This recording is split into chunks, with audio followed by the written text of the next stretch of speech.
It began with petty fines, bogus violations, and hollow threats.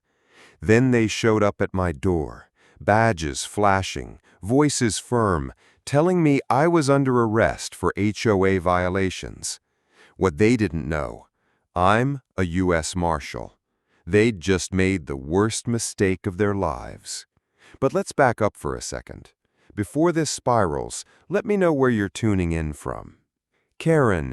Karen thrived on control. Rules weren't just guidelines for her, they were fuel. When she didn't have enough rules, she invented new ones. I should have seen it coming from the first time I met her, but I had no clue how far she'd go to try and dominate me. It all started small. A crisp envelope with the HOA logo in gold dropped in my mailbox. Dear homeowner, you are required to register your property under Oak Ridge HOA and comply with all community guidelines, including monthly dues and maintenance fees. I almost laughed out loud. Required? That was rich, considering I'd bought this place specifically because it wasn't part of any HOA. Then came a fine, $250 for failing to maintain property aesthetics. My lawn was immaculate, driveway clean, truck neatly parked. What was I supposedly neglecting? I tossed the letter, but they kept coming. $100 for unauthorized exterior modifications. I hadn't modified a thing. $150 for noise disturbances. I worked nights and was hardly ever home. $200 for no landscaping plan, whatever that was. Karen wasn't enforcing rules. She was testing me, seeing if I'd cave and pay. I ignored them all. Then she got bold. One morning there she was, standing in my driveway with a clipboard, eyes locked on me, not blinking, waiting. When I approached, she smiled, a predator smile, and checked her watch like I was late for an appointment. "Oh, good. I was hoping to catch you." "Something you need, Karen?" I asked, arms folded. She waved the clipboard like it was a court order.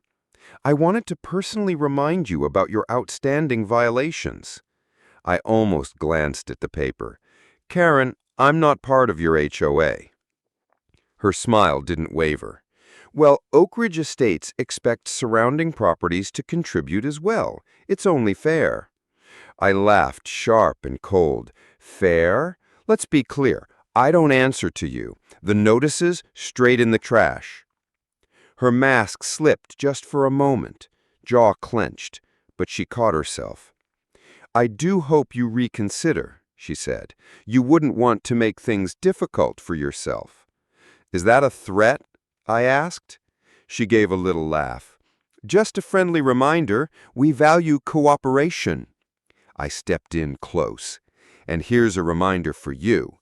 One more fake notice, I file a harassment complaint. You're not in charge here." Without another word, she pivoted and clicked down my driveway in her heels. That should have been the end. It wasn't. The next morning, garbage dumped on my lawn. A week later, mailbox smashed. Neighbors, whispering, casting sideways glances.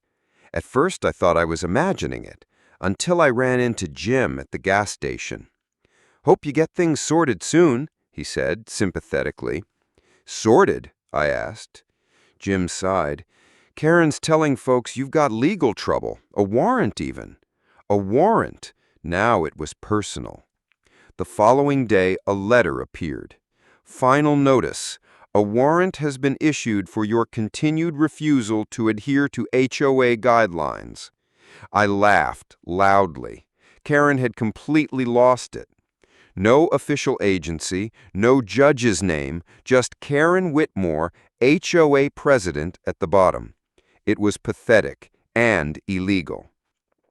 I could have shut her down right then, but why not let her dig herself deeper? So I stayed silent. The next day, a bright red notice on my door. "Final warning," then another, and another. She was doubling down, trying to scare me. She had no clue she was playing this game with a federal marshal. Friday morning, 2 men stood in my driveway, badges clipped to belts, clipboards in hand. "Are you the homeowner?" one asked stiffly. "Who's asking?" I replied coolly. "We're with the Homeowners Association Enforcement Division. We have an active warrant for your arrest." "Really?" I raised an eyebrow. "Let's see this warrant." Short guy hesitated. "You received the notice?" "No, the real one, signed by a judge." They froze.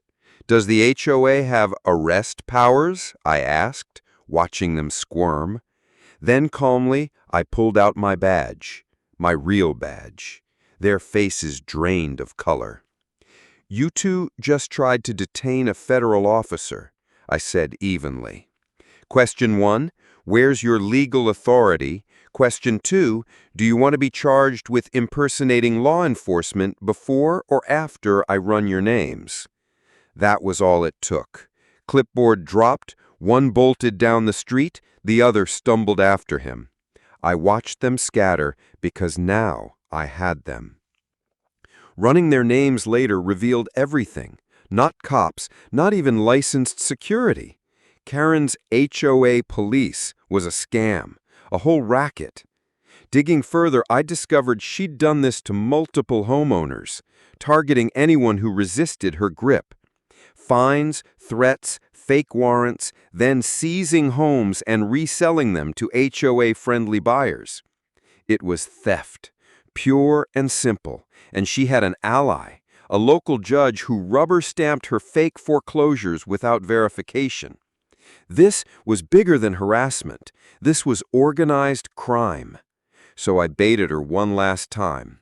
I sent a formal response to her latest fake notice, request for arbitration, pretending I was scared. She couldn't resist. A summons came back fast.